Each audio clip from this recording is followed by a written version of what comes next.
I'm Jenna Ben-Schercher. I will tell you a little bit about myself and my role, but it is really a pleasure to have all of you here this evening. There are a number of you that I've never met before, and we're just so pleased that you're interested in the mission and interested in learning about ARSP and ADL and Germany close-up, and also about Jewish-German relations. The Consul General will be coming a little bit later, so you'll hear from us first. And we each are sort of coming to this with different information, a different angle, and hopefully you'll find this interesting. And for those of you that are interested in the mission, I will be around and I'm happy to answer tons of questions if you have them. So I'll pass it to Mark. Thank you, Bert. Is this on? No. I have to turn. Oh, there I am. Oh, well. I have to turn it on, and now it is. Hi, my name is Mark McGuigan. I am the U.S. Program Director for Action Reconciliation Service for Peace. We are a German-based nonprofit organization that since 1958 has been sending young Germans to the countries affected by the Second World War to do a year of service, what we like to call peace service, Friedensdienst in German. And we have two of our volunteers here with us tonight who will be speaking in a little bit to be talking specifically about their work. I wanted to just speak briefly and give you sort of an outline and an overview of our program and our work here in the United States before turning it over to two actual real-life volunteers who are much more interesting than me. But ARSP was founded, as I said, in 1958. It really was the result of a spiritual crisis of sorts among German Protestants following the Second World War. A group that had worked to resist Nazi encroachment on the Lutheran and the Protestant churches during the war felt that nonetheless they had not done enough. And their response to that, particularly during a period of the Cold War when the rearmament of Germany was one of the issues, they felt it was time for Germany to accept full responsibility for the crimes of that war and of the years preceding it, and to send young Germans to do service among those peoples affected by it in the hopes of doing something good with their hands, but also of learning from what had happened and teaching the younger people to apply those lessons to today. In practice, what that meant was somewhat complicated. In the beginning, ARSP sent volunteers to Western European countries. It was the time of the Cold War, and it wasn't possible to send them to many of the places that the founders originally wanted to in Eastern Europe. But starting in 1961, our volunteers did arrive for the first time in Israel. And we've had a continuously operating program there ever since. And they've played, I think, a very important role in much of the reconciliation that has happened between Germany and Israel since that time. In 1968, the first ARSP volunteers arrived here in the United States.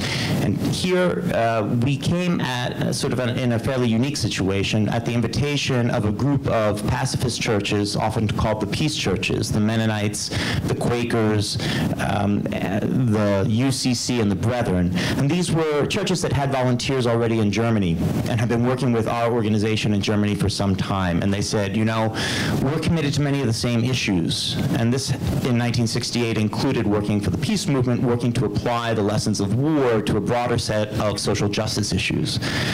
And so they said, why don't you send your volunteers to the United States and they can work with us in our programs? And so we did.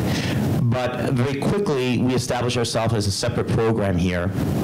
Initially also working primarily in the fields of social justice. If you talk to our volunteers from the 1970s, you talk to people who were very political, who worked for the United Farm Workers, who worked for community organizers all across the country. I have very fond memories of that. We didn't work with the Jewish community very much, despite the fact that we had been in Israel already since 1961. There was, I think, in the American Jewish community a different dynamic than there was in Israel. A deep suspicion of Germany that didn't make our mission really welcome. And it wasn't until the mid-1980s that that began to change. Our first project in the Jewish community, Project Ezra, they're still a project with us in New York, serves elderly Jewish people on the Lower East Side. And many of those individuals are survivors of the Holocaust. And in the mid-80s, they had a lengthy debate because they weren't sure whether they wanted young German volunteers working with survivors. They weren't sure how that would be received, whether that would cause the reliving of trauma. And after much contemplation, they extended an invitation to us on a trial basis. And that began a very fruitful and a very important relationship for our program here in the United States. Since that time, more than half of our volunteers now work with organizations connected to the Jewish community. We have approximately 24 volunteers right now in the United States. We have approximately 180 volunteers worldwide. I say worldwide, Europe, Israel, and the United States. And our volunteers, about approximately 7 or 8 of them, work with Holocaust survivors or in the field of Holocaust remembrance, a very important part of our work. But we also work with other excluded groups, and the issues of social justice more generally as a lesson to be taken from a National Socialist period of German history remains very core to our mission. So many of our volunteers also work with the homeless, they work with disadvantaged youth, they work with immigrants, with gay and lesbian groups, with women's organizations, with peace organizations and human rights groups. They work with the elderly in various capacities. And it's a very interesting program, I think. It's a very unique program. One of the things as an American that drew me to it, I think, is because I see in our volunteers people who confront their history in a very direct way. It's a very complicated history. And I guess I really believe that we all have a history. And there's something that we as Americans can also learn from that. If you just look at the papers today, you see things that are happening that reflect our own history that we have not fully confronted. And so, you know, I think one of the great joys that I have in working with our volunteers is to watch that process unfold with young Germans and to see what I can learn from that for myself. It's not always an easy process. It's almost 70 years since the war ended. And we're 3 generations later, and many people ask, well, what is the connection with today's younger generations with this topic of the Holocaust, of National Socialism, and the damage that was done? And I think the relationship of every generation changes. I think that's just the way that things are going to be. But what impresses me so much is how very much alive it is in conversation in Germany today. We just recently had our weekend retreat. Our volunteers arrive in September and they stay for a year, serving with American nonprofits. The first retreat that we had is 3 months after arrival, and we just completed that this weekend. One of the things we asked them to do is explore their own family biographies. And for some, I mean, that doesn't bring much. Oftentimes, grandparents don't deliver the information about what happened in previous generations. But sometimes it can be extremely moving. We had one volunteer who made the realization that a member of her family was a major SS person who was very deeply involved with the concentration camps. And that realization was something deeply disturbing to her. And I think it also helped shape her sense of service in what she's doing today. At the same time, Germany is a different place than it used to be. It's a society of immigrants, and not all of our volunteers come from a traditional German background. Many of them come from a Turkish, an Arab, and many of them are Jewish. And this year we have 2 young Jewish volunteers, one of whom grew up very much in Berlin's Jewish community of today and is working with Holocaust survivors in New York. And I think in the conversations that we have with each other and in the conversation and the dialogue that they have with the people that they meet here in the United States, there's an enormous amount of learning that takes place. So I think that's pretty much what I want to say about the program right now. I'd be happy to answer questions later on as well. But before I do that, I'd like to introduce two current volunteers. Andra is from a very small town in northern Germany and has come to Chicago to work at Self-Help Home for the Aged, a Jewish home for the elderly founded by and for Holocaust survivors. And Vincent Falaska comes to us from almost as far away as you can get from where Andra comes from, and still being in Germany, the southwestern corner near Freiburg. And he is serving at the Illinois Holocaust Center, Museum and Education Center, excuse me, and in Skokie. And we've had placements in both of those institutions now since the 1990s, so we've been here for quite some time. So Andra, maybe you want to talk a little bit about yourself, what brought you here, and yeah, what you're doing. Yeah, thank you, Mark. My name is Andra. I'm from the Northern Sea. You can see a great picture from that with the light tower. So it's, compared to Chicago, very small and calm, and so it's, now I'm here. So I work in the Self-Help Home for the Aged, and I'm there as an assistant from Fern Schaefer, who's responsible for all the activities. So I support her. I help her, help the residents to doing exercise in the morning, like I'm sitting there and doing sports and they have to repeat it. I try to motivate the residents to go to their events. So we have concerts and lectures and show movies. One important part is the friendly visiting. So I go to their apartments and talk to them, drink coffee, drink tea, eat cake, just talking about whatever, about history, and mostly they want to know what happened in my life, and they just want to get some informations. And I help them, if they have any small, hang up a picture, or they always keep me busy with small things, and it's it sounds silly, but I think they really enjoy that someone young is in there to bring in life, and a little bit fun sometimes, just to jump around or do anything which make them happy.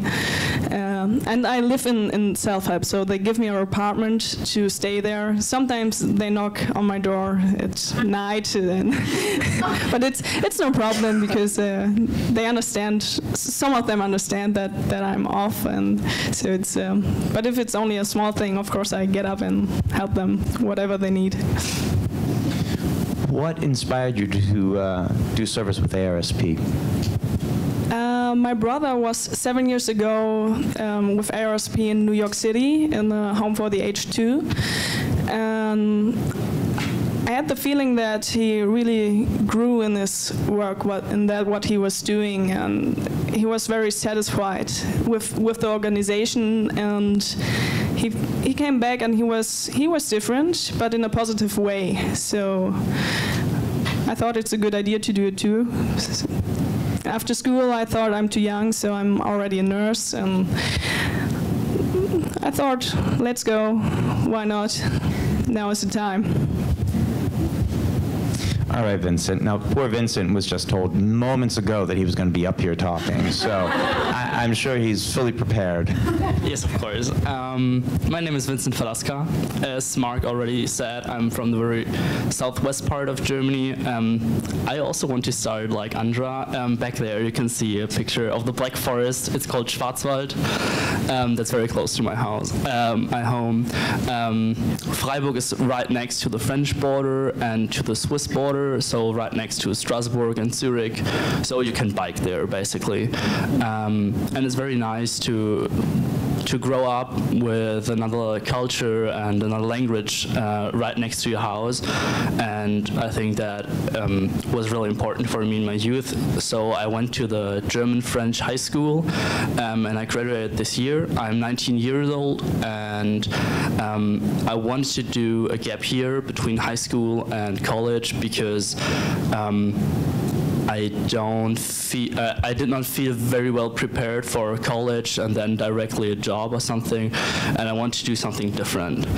So I had nobody like Andra had her brother to show her what ARSP is. So I searched on the internet to find an organization that deals with the German past, because I'm really interested in history, and to touch also the Jewish life nowadays. And so I wondered if I want to go to Israel or to the US, because the biggest Jewish community outside of Israel is in the United States. And I found Action Reconciliation Service for Peace, and I was really interested because it's not only an organization that deals with the German past, but also a very political party organization, as Mark said. And I wanted to confront myself with the German past, with my own family's history, because I think a lot of Germans do not want to confront them because I think it's so far away. But actually, I think it's pretty close. It's my grandparents' generation, and I think that's really important for myself. But I also wanted to go to a really big city. I wanted to learn another language, and I wanted to see how the American culture is, because everybody speaks and talks about America, but I think it's really different than it seems to be in the German news. So I was really interested. I just came from work from the Illinois Holocaust Museum in Skokie. It's the third biggest Holocaust museum in the world after the Yad Vashem in Jerusalem and the Holocaust Museum in Washington. My job there is on one side to be in the museum and to take care of the field trips every day.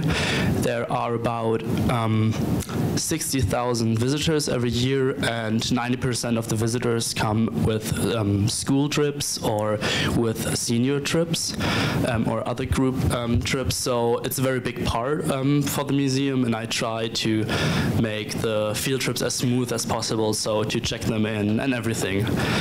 I'm also very in touch with the Holocaust survivors. We call them speakers, because in the end of every field trip there is a speaker giving a little speech about her or his life, about the background, how they survived the Holocaust.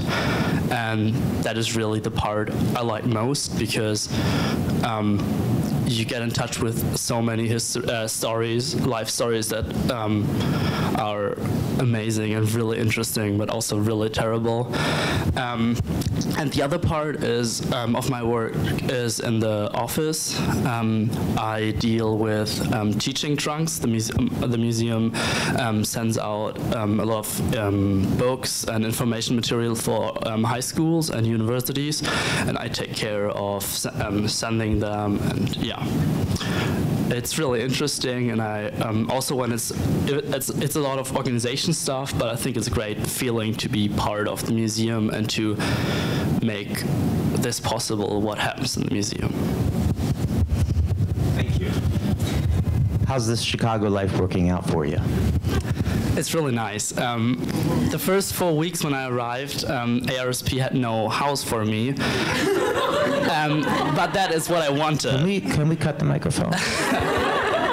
That is what I wanted, because I wanted to find my own apartment and to live with people I like. So I found a corporation. It's called Stone Soup, and I live together with 19 people in one house. It's really, really nice to be in touch with people from all over the world, but also from all over America. And Chicago is a great city. I love it to be close to the lake. I love it to be in the neighborhood where there's always something going on. It's really different. Thank you both very much. And in a minute, I think we want to give you folks a chance to ask them any questions you might have. Before we do, I just wanted to add a couple more things about the program. Our volunteer program is the core of our program, actually, but we do have some other elements that I think are very important and that complement the work that we do. One is our summer camp program. Action Reconciliation was divided by the Cold War into two parts, a West German and an East German part. And our East German program was not able to send volunteers for long-term service. And so they developed an alternative program called summer camps, where they would gather together, originally without official approval, later with it, at sites like abandoned Jewish cemeteries in Eastern Europe, and they would put together work teams to clean them up and try and restore them. That program continues on today, and every year we have somewhere around 25 summer camps, mostly in Central and Eastern Europe, some of which are also open to American participants. And so I would encourage those of you who might be interested to take a look at our website and look under summer camps and see what might be of interest and might be available. That's something that we're trying to introduce to the United States as well. One of our former volunteers with the Holocaust Museum in Detroit is in the process of trying to organize a summer camp with an African-American community together with a synagogue in downtown Detroit for this coming summer. So keep your eyes posted on our website for further information. In addition, something very special has happened, and I know that among the audience tonight are some people who participated in the Germany Close-Up program. And Jenna is going to talk a little bit more about that in a minute, but I'll just say Germany Close-Up creates a modern encounter between American Jews and the modern Germany. It was a program started in 2007, and I'm happy to say that it has become part of the Action Reconciliation family when our current co-director, Dagmar Pruin, accepted the job. She was the director of the Germany Close-Up program and now serves both that function and as our co-executive director. And I just want to very much, on behalf of Dagmar, extend her greetings, especially to those of you who have encountered her in your journeys in Germany. She would very much love to have been here tonight. She is unfortunately in Germany. And so that was a little bit too far, but is thinking of all of you and us this evening. And that would be a good note to turn over to you. Jenna, maybe you want to talk a little bit about, as one of our key partners here with Germany Close-Up. Thanks, Mark. Thank you so much for sharing your experiences and being so honest about what you're doing and what you've experienced so far. We're really so lucky to have you in Chicago, and I hope that we'll stay in touch after all of this. So, like I said, my name is Jenna Ben-Schercher. I am the Associate Regional Director at ADL. I've been with ADL for about 7 years. That is a long time.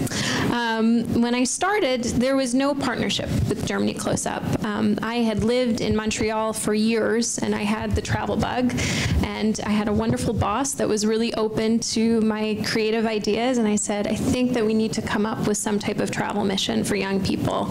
And he thought I was a little crazy in the beginning. And so I started looking around on the internet to try and figure out what was out there, what was available for a young Jewish woman that was looking to sort of explore identity issues, history, that kind of thing. And I found Germany Close-Up. And I happened to join Germany Close-Up as a participant in 2008, and I believe it was actually the first year that it had started. So it was one of the first missions. I went as a participant. I was with about 40 other young professionals from around North America. And I was blown away. I have to be honest that Germany was not a place that I would have chosen to visit. It was a place that I was only going to visit if it was an organized trip and if it was paid for by my work. I'm going to be very honest about that.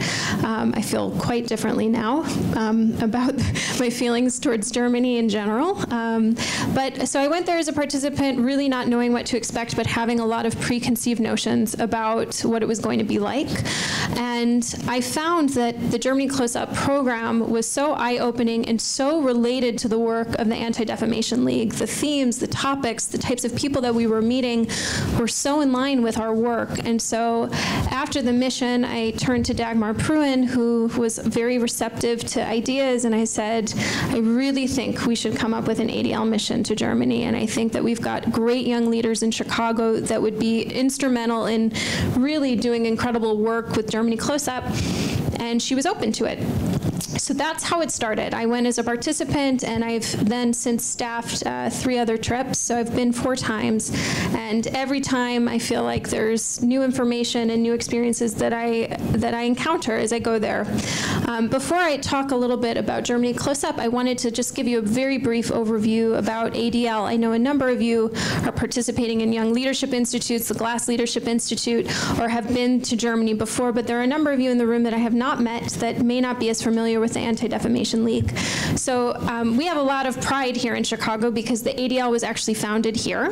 It was founded in 1914, right around the time when really there was an uptick in anti-Semitism. We saw with the Leo Frank trial, I don't know how many of you are familiar with Leo Frank. He was a manager at a pencil factory in Marietta, Georgia. And he, unfortunately, was wrongly accused of murdering a young woman named Mary Fagan, who was 13, murdering and raping Mary Fagan. At the time, he was standing trial, and a mob came in the middle of the night, took him out of prison, and hung him in a public square. And what we saw from that situation was that there was a huge uptick in anti-Semitism that swept the U.S. And as a result, we had all of these Jews that had come over from Europe, fleeing the pogroms, coming to try and build a better life for themselves here in the U.S., and they were faced with incredible anti-Semitism as they started to rebuild their lives here. And so the ADL was founded right around that time, and it was founded here by Sigmund Livingston in Chicago. And over the last 100, and we're in our 101 years old, we have 26 regional offices, which also include an office in Israel, and we have satellite partnerships in Austria and Germany and a number of other countries too. So we've grown exponentially, and our work really focuses not just on anti-Semitism, but it also focuses on extremism, focuses on civil rights issues, and we do a lot of work in education. So we have a very expansive mission, and in terms of my position, I oversee young leadership, international travel missions, social media, marketing, and PR. So I wear a lot of different hats. And so in terms of the partnership with Germany Close-Up, so a little background of Germany Close-Up. So as Mark mentioned, it was established back in 2007. It is now formally a part of Action Reconciliation Service for Peace. And it's also affiliated with the New Synagogue in Berlin, which is a place that you would visit if you come on the mission. And really the program's aim is to encourage German-Jewish North American dialogue, as well as to strengthen the involvement of the North American Jewish community in transatlantic relations. So, since its establishment, GCU has brought more than 1,600 participants, and they've led over 80 missions to Germany. That is no small feat. The programs focus on looking at both the past and the present, which includes Germany's efforts to deal with the memory of the Shoah and Nazi terror up to the present day. We also look at changes in German politics and society over the last decades, the reemergence of Jewish life in Germany, and the rise of anti-Semitism and extremism in a modern-day context.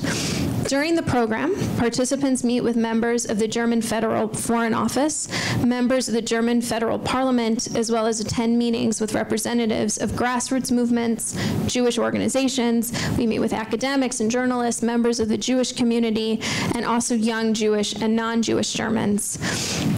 We also go to lots of museums, and every single trip, no matter which trip you're on, whether it's an ADL trip or another one through Germany Close-Up, we'll always visit the Memorial to the Murdered Jews of Europe and the Jewish Museum in Berlin, as well as a former concentration camp such as Sachsenhausen or Buchenwald.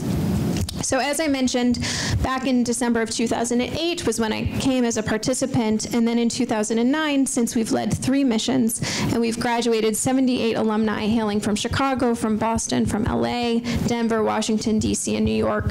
So initially, when I came back, we started this as a Chicago-focused trip.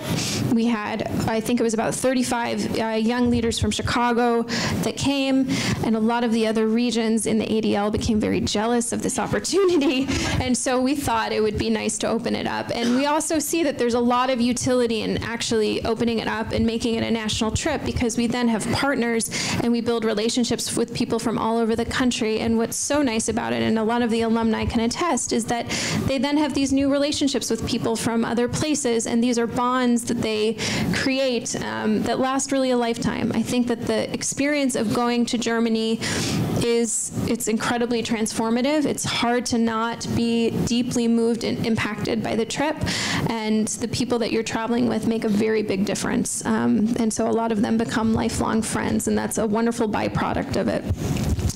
I will mention also that in addition to sort of having these long-lasting friendships, it also really creates community. And so what we find is that, in particular for the Chicago participants, we see them at our events, they come to things, and really there's sort of like a built-in family that exists here. And it's really been wonderful to sort of watch over the last couple of years this community grow and develop. In terms of application information and key information about the mission itself, it's going to be taking place May 5th through the 14th. It's an opportunity for us to really get the best and the brightest ADL leaders and people in the community involved. I should mention you do not need to be an ADL leader to participate. It's typically a mixed group. So we'll often have people that are on our board that have been involved with ADL for a couple of years, also mixed in with people that, like many of you tonight, have just shown up and are interested in the program and have never been to an ADL event. We are completely open to all different types of people coming in. I will say that it's hard for people not to get involved with ADL afterwards, so you sort of just need to be prepared for that. But that's a nice byproduct for us. This trip in particular is going to focus on the following subject areas. So Berlin and United Germany, the Holocaust and the Nazi era, transatlantic and German-American relations, Jewish life in Berlin, past and present, German-Israeli relations, and then we're also going to be visiting Hamburg and Bremen, which is just a wonderful, nice little perk of the trip. So it's a 10-day trip. The majority of the time is focused in Berlin. The participation fee for the program, which is highly subsidized by the German government and also other outside donors. So the participation fee is $870, and this covers your flight, your hotel accommodations, most meals, really most meals. You don't even need to supplement a lot of the food that they give you. It's unbelievable, the amount of food. Transportation within Germany, admission fees and event tickets. The only thing it doesn't include is tipping, which is pretty minor cost. I think they asked for $75. So you're really talking about $900 and something total for 10 days, which is a steal. The application deadline is January 18th, so it's coming up. It's about a month away. And online, you'll find that we're asking you to fill it out online, but you'll submit a cover letter, a resume, a 500-word essay about your interest in the program, and a letter of recommendation not from an ADL employee, so you cannot ask me for a rec. And I will mention that I will not be staffing this trip this year, but I have two wonderful coworkers that will. Amy Schwartz, who I'm going to introduce in a moment or two, and Joanna Drew, who could not be with us tonight, but they are going to be doing an incredible job, and they will be matched with 2 German guides. So what's so nice about the program is it's not just a bunch of Americans touring around Germany. There really is a lot of mixing that happens, whether it's from having 2 German guides that are with you the whole time, but we also have a lot of young Germans that travel with us and that meet up with us and really do become a part of the group. So yeah, it's a pretty unique experience. I'm going to pass the torch over to my dear friend and board member, Alana Berg. Alana Berg participated last year in the program. I think, like myself, was a little bit nervous about going in the beginning and had a very transformational experience. So we will let you come up to the mic, Alana.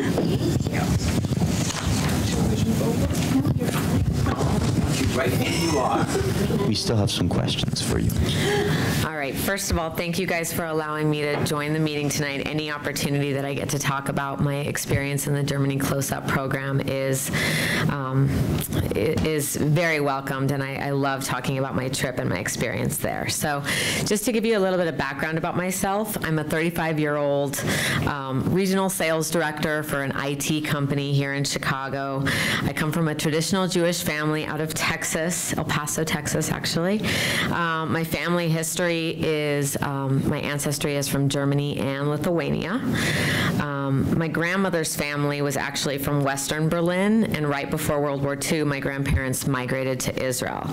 Unfortunately, my great-grandparents decided to stay in Berlin to support their thriving fabric business, and eventually fled to Austria to escape the Nazis, but were unfortunately captured and killed at Auschwitz-Birkenau. With this history lingering in my mind throughout my life, the thought of going to Germany and being anywhere near what happened there was the last thing I thought I would ever do. As a matter of fact, my dad and I had a conversation about touring Europe about 5 years ago, and we both agreed that Germany and Austria were just not for us, regardless of our family history. Too much had just happened there. But in 2012, I was fortunate enough to meet Jenna and join the ADL GLASS program. So it was a quick and educational way to learn about all the facets of the ADL and what issues the organization deals with, both locally and at a national level. I attended the global conference in DC for the Millennium Anniversary and got my second taste for the ADL at a higher level. When the Germany Close-Up program was an opportunity to go to Germany and learn more, I simply thought, that's just not for me. To leave work for 10 days, to try to get my boss to agree to the time off, going to Germany, 10 days off just wasn't my idea of a vacation, to say the least. So Jenna and I had a conversation about past experiences on this trip and why she felt it was the opportunity of a lifetime. And I figured if I'm going to go to Germany and get to experience some of my family history, I'd like to do it on the German government's dime and see the past and current issues that we deal with as Jewish people there. So the chance to learn about today's Germany and how they still deal with anti-Semitism and anti-Israel sentiments today, and get a little taste of my family history, I figured I'll go. So while in Germany, we had tremendous access to political figures, incredible speakers. That was a testament to me of how essential Germany's partnership is with the ADL. One part of the program that is forever ingrained was listening to Cornelia Schmaltz-Jacobson, a past member of the German parliament, and she was also the daughter of parents who hid and saved hundreds of Jews during the Third Reich.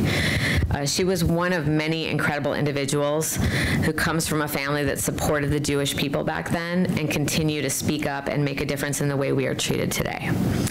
Once I returned to Chicago, I knew I needed to get involved and, most importantly, keep myself educated about what is going on in the world and what the ADL is dealing with on a daily basis. So at that point, I joined the ADL General Board and have become so much more aware of not only my surroundings, but what people say and do around me, how casual statements and comments are perceived by other people, and why the ADL is so incredibly important.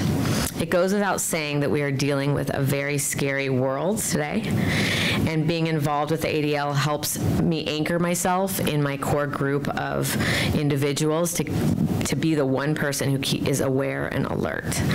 I'm very lucky that I also got the opportunity to network with the very best and brightest at ADL events, and have truly made lifelong friends through my experiences with the ADL. So while Germany was an intense 10-day program of learning about things that make us a Jewish community and make us very uncomfortable being Jewish, even in Germany today, it was an incredibly influential experience and the greatest time investment I could have possibly made in my adult life.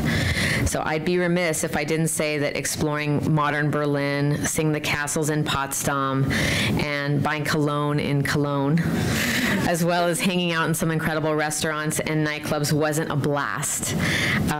But it was a life-changing event and a life-changing trip that I recommend anybody who's interested in at least do some further research and learn more about. Sure.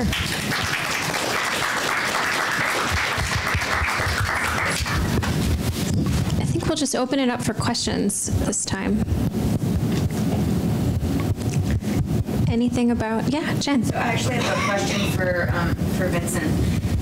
You seem very impassioned about the work that you're doing at the Holocaust Museum, and I'm wondering what your plans are to take what you've learned and the acumen that you've built, and what you think you'll do in the future with this experience. Oh wow. Make it good. Well, another reason why I came to America was just simply because I did not know what to do after high school. So I think that's a really important year for me to know what to study and what to do after university, after college. And I'm still in the process of thinking, what should I study? Because I have to start to think to make my application in June or something. So I still have time, but it's starting to get closer. But I think for me, it becomes more and more important and central to my life to not only talk about fighting injustice and dealing with the German past, but also stand up and do something against it. And I think while I'm here, I'm standing and doing something against it, but I also want to keep doing that when I'm back in Germany. So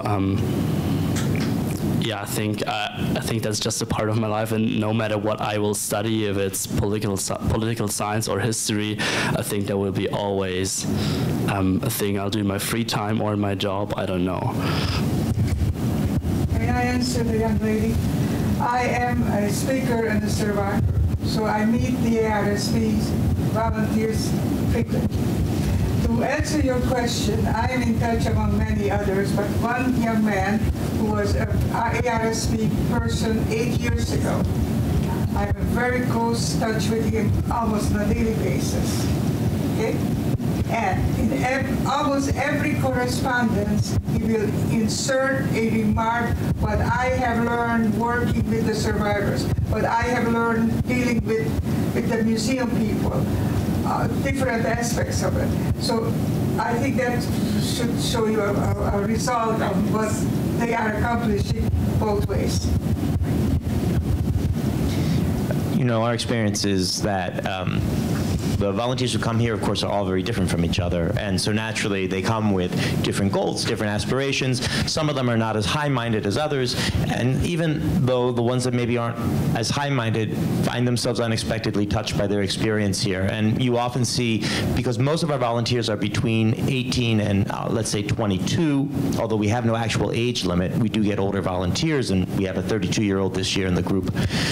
63 was the oldest. 63 years old was the oldest, exactly. A retired woman went to Israel to work in an elderly home, I think. Really interesting. But you often see them very much changing their college plans based on their experiences here. People that were planning on going and studying, I'm going to exaggerate now, but studying physics, who suddenly find that they have a desire to work with the elderly, or they want to do other kinds of good work in the world. So it's always unpredictable and always interesting to see what happens. And also, as Magda was saying, the lifelong relationships that I've seen develop between survivors and specific volunteers are incredibly moving. Really, well, I don't think there's another word for it.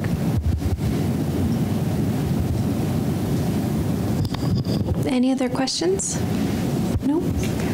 Yeah. What are the chances of history repeating itself as far as Nazism rising and another Holocaust? In your opinion, naturally.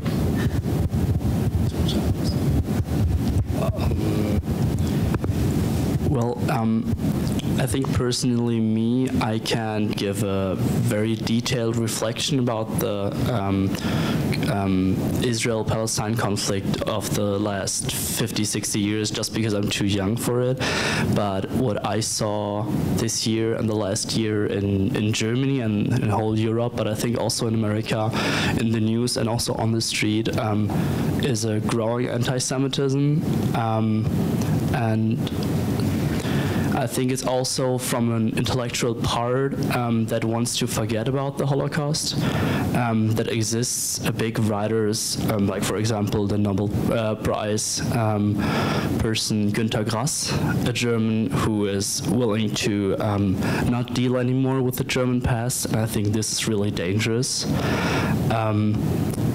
And I can't tell anything about that it repeats itself, but I think the work ARSP does, or the ADL, is something very, very strong against that growing anti-Semitism and also anti-Islamism in Europe and in America. And I think that's a really important work we do. And I also see a lot of protests against this by people, by politicians, by companies, and I think that's really important to see as well. I would just add, ARSP and our volunteers do a great deal of service while they're here. But I think one of the most important things is what they take back with them. And we have over 7,000 former volunteers in Germany, starting from 1958. And many of them end up in important places, in parliament, in the media. And so I think that this program has a real impact on German society. And while no one can promise the future, I think it's another reason why I personally feel very, very proud to be connected with it. I am a positive thinker all my life, but otherwise couldn't make it to this time of my life. Nevertheless, we speakers address thousands and thousands of people of all ages, different religions, different backgrounds. And if I were to show you the amount of what we lovingly call the fan mail that comes from the students, what they promise, what they have heard and what they have learned and what they respond in their letters, there is hope for the future. Especially when they quote you. You know that they listen to you.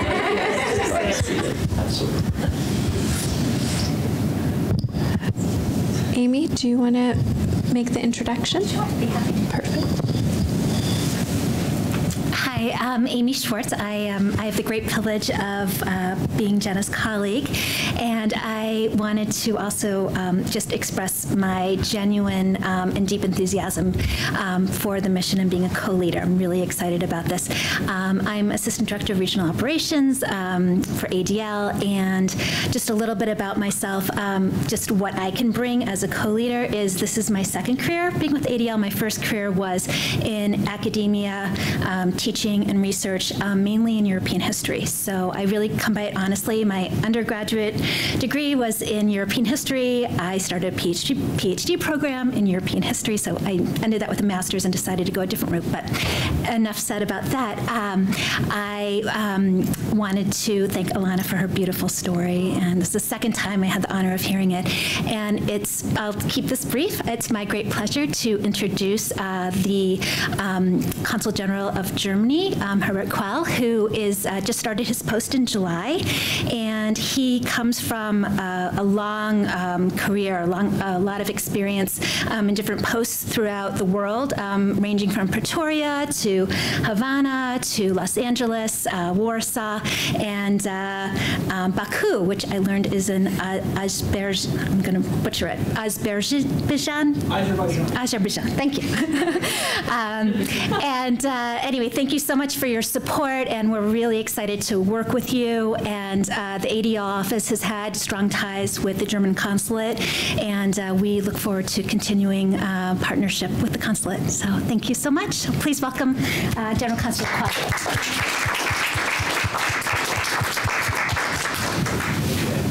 Thank you. Hello. Hi. Pleasure. Hi, everybody. Thank you. Hi. I will stop here. I won't make that. Yeah, good evening, everybody. Of course, it's a very difficult job if you come into a running event and you have been introduced initially as the keynote speaker of the event, and time is running out, you know. So what has been said, you can only assume. I was fortunate enough to come here and hear some commercials about Germany, how valuable trip experiences there can be. Very glad. So you must have done the critical part before I arrived. And you cannot expect from me to do the critical part in the keynote speech or in my short address. Maybe we can come to that in the Q&A. I'm ready for that. I see there was some space reserved for it, although I don't know if you've all eaten enough and how much time we actually have. I will not be as long as is written in the program, which gave me 10 minutes, but I prepared some remarks, because I thought if I go there, what would be at that time of the event a message that I could bring? Who should I in particular address? And I would like to know, I know these people on the podium, we've met before. Who else is here from Aktion Sühnezeichen? I think you're the only one, are you, at the moment, the current? Reconciliation. And Eddie Oell, of course, I've heard many speakers, but Germany close-up? Okay. And the rest are interested audience? Very good. But I'd like to make a particular case of addressing our young volunteers from Germany, if you don't mind. So. As I said, I won't speak for 10 minutes, and I wanted to say a little more than just the expected thank you to the volunteers. But then the more difficult process of meditation started, namely, what can I bring to this gathering which meets the requirements both of some gravitas without overwhelming the social purpose of the gathering. So while refreshing my memory of the origins of Aktion Sühnezeichen, I was reminded of my visit to St. Paul's Church in the East End of London a couple of years ago, where Dietrich Bonhoeffer, this eminent representative of the confessing church, Bekennende Kirche, had preached from 1933 till 1935. Bonhoeffer, who later became one of the millions of victims of Nazi terror, is, as you all know, a key reference point or person for Action Reconciliation Service for Peace, whose activities and achievements have brought us together tonight. So Bonhoeffer, from our viewpoint today, and this certainly holds for every person in the room, was on the good side of history.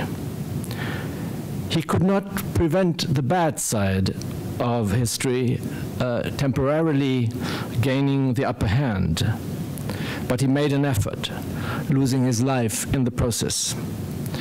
I'm no Bonhoeffer expert, but I dare say, on the basis of the little I know, that he did not take decisions lightly. But when he had made up his mind, he faced the consequences till the end. He was certainly an example of courage, Zivilcourage, to stand up for one's convictions, especially if they run against the political and social mainstream, takes great courage, especially in a totalitarian system, but not only there and then.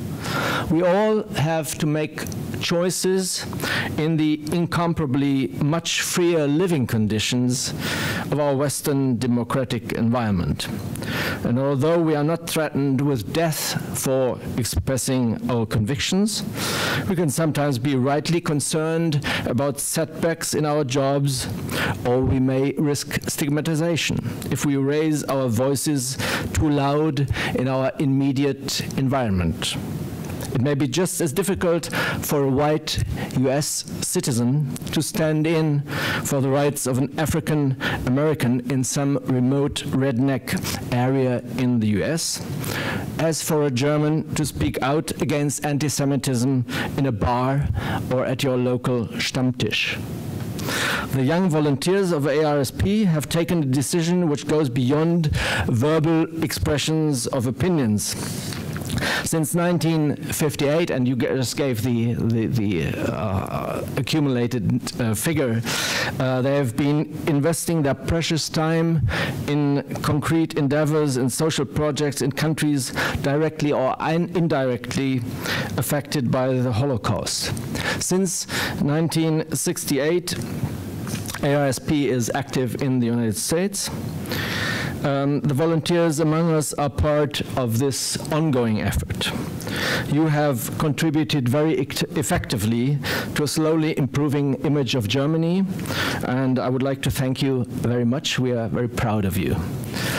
Let me conclude with a few remarks about another famous German religious figure, Martin Luther.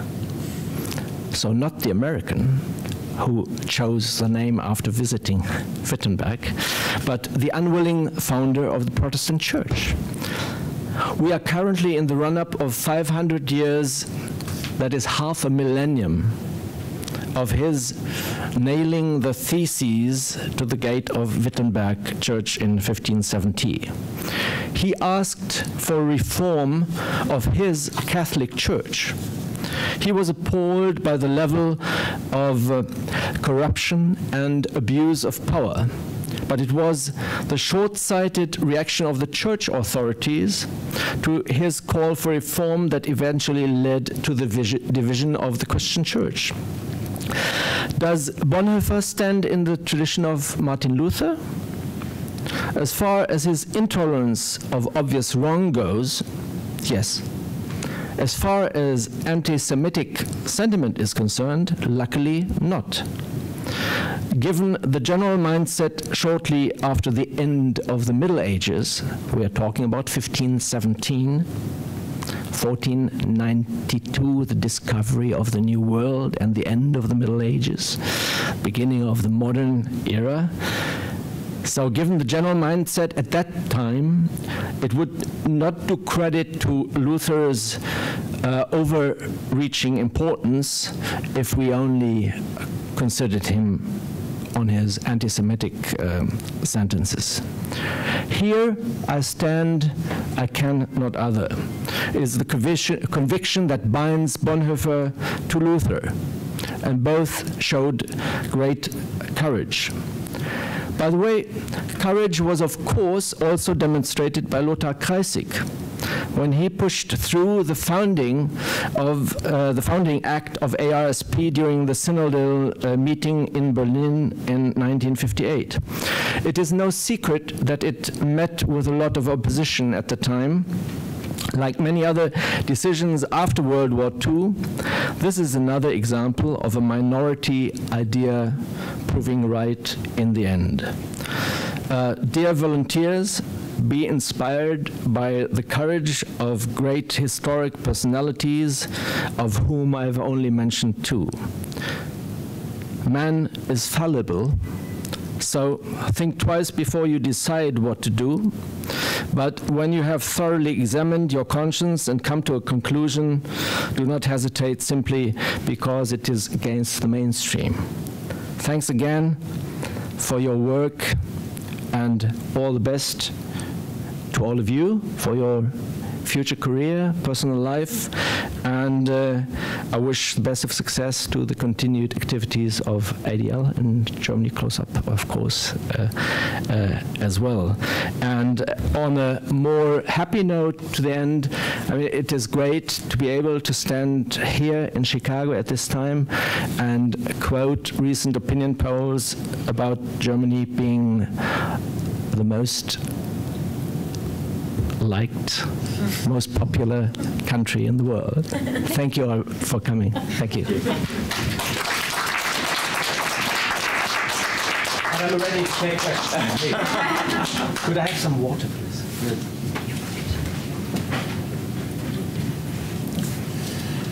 Maybe we should open the floor up for some. Yeah. Open the floor up for questions for any of our guests, any of our speakers. I want to pick up where we left off with this concept of hope, and briefly touch on something that I witnessed. So my disclaimer is I grew up in Michigan, but I lived in Germany for 8 years. Been back in the U.S. now for 3 years. 2008 to 2011 was in Berlin. November 9th, infamous day in German history. Not only the fall of the Berlin Wall and many other things, but one of the most other prominent ones was Kristallnacht in 1938. 70th anniversary of Kristallnacht. I participated in something in Berlin that I'll never forget. And we commemorated the 70th year anniversary of Kristallnacht. And the Jewish community was expecting a few hundred people to show up and do a silent march, starting at the Berlin City Hall, and moving to the Catholic Cathedral, then the Protestant Cathedral, and then to the new synagogue on Oranienburger Straße. I don't remember what the official numbers were, but several thousand people. The weather was miserable, felt like it was here yesterday. And myself, as much time as I spent in Germany, this kind of confronting Germany's past was always very present in what does Germany need to do to confront its past. And to see the amount of German people on the street commemorating this in this very peaceful action gave me a much higher level of hope than the Holocaust Mahnmal that exists there in Berlin, because it's stones, it's a space, and people can interpret this. But these were people of all walks of life, of all ages, demonstrating. So this was something that really was a tremendous experience for me. So my question for any of you would be, what, particularly for Jewish people who come to Germany and are reluctant to come to Germany and to visit Germany, what does German society, what's the process that needs to continue in continuing to confront its past? I have an opinion on that, of course. But if you want to say something, because you're younger than I am, I think there's no question that the work of enlightenment about historic events has to continue. There's no discussion about putting a final stop to that, and I think it would be a wrong decision. So no serious politician that I know is considering this, other than the contribution, the solidarity contribution to the eastern parts of Germany. That is an ongoing discussion. And you hear, of course, isolated voices, but I stress no serious politician that I know of, no serious media people, no serious educators would tell you that like what you hear at the Stammtisch, at the bar occasionally, we've had enough of that preaching us, of the bad doings of our past. You hear those voices, yes. You have to stand up to that, and the majority of people are standing up to that, like they are standing up to anti-Semitism, which may be in the range of, I think the ADL figure is 26%, still making it on a European level. It needs to be mentioned, not the top, not the worst case country, but I would rather say that it's probably around the 20%, which is still too much, but internationally it's and it also depends, I think, a lot on the question that you ask. We discussed it with ADL leadership that visited me in my office. You might come to different conclusions if you ask different questions, but I don't deny that there is a certain group, a certain percentage, which maybe will always be there, because anti-Semitism has been a sentiment throughout history, and so as much as I do not believe that a Holocaust can be repeated, coming back to your question, and I'm more strict on that conviction, at least not in Germany, and far beyond my life expectation. It will not recur. It may. We have seen types of genocide after World War II in other parts of the world, as we all know, where also the world community was not in a position to act. We've seen millions of deaths in Africa, Rwanda, Burundi, and just to mention one case, but determined attempt to exterminate the Jewish people, like it was the concept of Adolf Hitler and his Nazi clique, I cannot imagine to reoccur, not even as an attempt, leaving aside that it might be getting to that point of becoming serious. So I'm very hopeful on that. I said I do not think there will be serious, there will be attempts to stop Enlightenment education of the issue. The problem that we face in Germany, like problem that we face in many European countries also. And I see certain problems, similar problems also in the United States, is that of difficulties of integration of groups that do not share the common history. I make the point, we have the curriculum in the schools, which is valid for everybody. But if you have schools, we now have a Turkish community in Germany of over 3 million, 3.5 million roughly. You cannot, with the same curriculum prepared for German pupils or students, go to these kids. Because they would always say, why do I have to listen to that, four-letter word? Because I'm Turkish. I have nothing to do with that. And then the language question, which is very serious in Germany with regard to the Turkish community, which is actually I hope this is not understood as being anti-Islam or something. Not at all. I think I'm very concrete on a very particular example of President Erdogan. When he comes to address his Turkish citizens in a stadium in Cologne and tells them they should not give up their Turkish identity, and they need not necessarily learn German, what lesson does he teach them?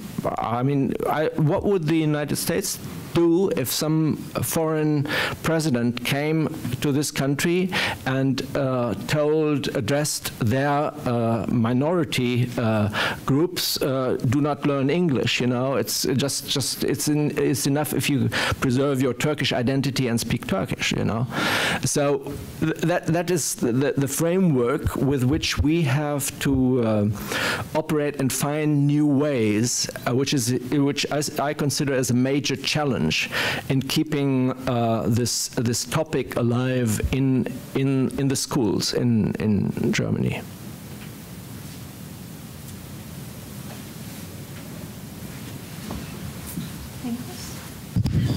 Okay, well, thank you so much for being here tonight. Really, we appreciate it. We'll be around if there's questions that you want to ask us individually. There's still a lot of food outside. And if I could just add, there's also a bunch of booklets, which I'm not taking back to Philadelphia with me, so you're all taking them with you. But in all seriousness, we heard one story from Germany close up today, and I want to say that I hear that kind of story a lot. Also, we really heard two stories about Germany close up tonight. There's a diverse range of voices, a diverse range of experiences. I had the real pleasure of meeting a woman who had been on an exchange. We were sitting at a panel just like this one back in May in Washington. I had unfortunately not talked to her ahead of time. There hadn't been time, and the story began to unfold, and I was expecting the usual, and it was this life-changing experience. And in fact, where she went was, I was standing at the Holocaust Memorial, and all of a sudden I was very angry. And she told a very authentic story about having these feelings well up inside her that she didn't expect to have, and her experience in trying to work with those feelings. Many of the people who have taken part in our program have written essays about their experiences, and you find that range of them in the booklet that is in the back, and I really do encourage you all to take a copy, not only because I don't want to carry them back to Philadelphia, but because, in fact, they're, I think, very enriching and very interesting stories about a very interesting topic. So thank you all on behalf of ARSP as well for coming tonight. We very much appreciate it.